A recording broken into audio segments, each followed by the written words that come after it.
There's no doubt in our minds that the future of Europe will depend on how we deal, as you so well and eloquently said, how we deal with rural areas. Agriculture globally uses half the world's habitable land, and in Europe, half the population live in rural areas. Farmers are the real custodians of rural environment, and they have to be, as you've said yourself, recognised for that role, because without them we will not get the kind of sustainability and the kind of environment that we need for our children and for the future. I read recently that for every degree of global temperatures, wheat yields fall by 6%, rice falls by 3%, maize falls by 8%. Together, these three crops account for something like 2/3 of the food eaten by the human population. And unfortunately, globally, we are looking at, for various reasons, an increase in food prices, which is going to affect the poorest of the poor.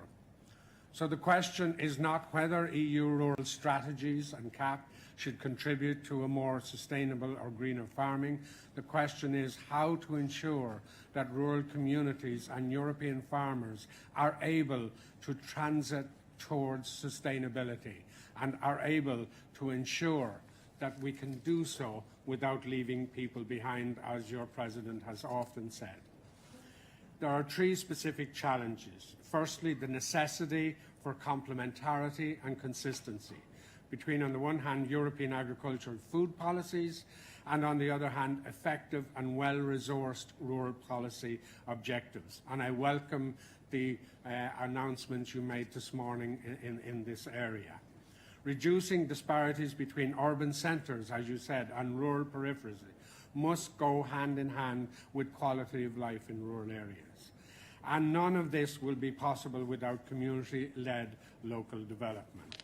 Secondly, within the EU, most farmers are still smallholders, unlike the US. So it is important that we recognise the quality and the value of the smallholder in contributing both food and to the environment. My last point relates to sustainable food chains. We have a conference later in Slovenia, which you're invited, by the way, on the susceptibility of food chains. This conference will clearly outline the sensitivities and the dangers we face in the coming months and even in the coming years in this area. May I thank you sincerely for coming to us this morning, and may I welcome heartily your remarks. Thank you, President. Thank you very much.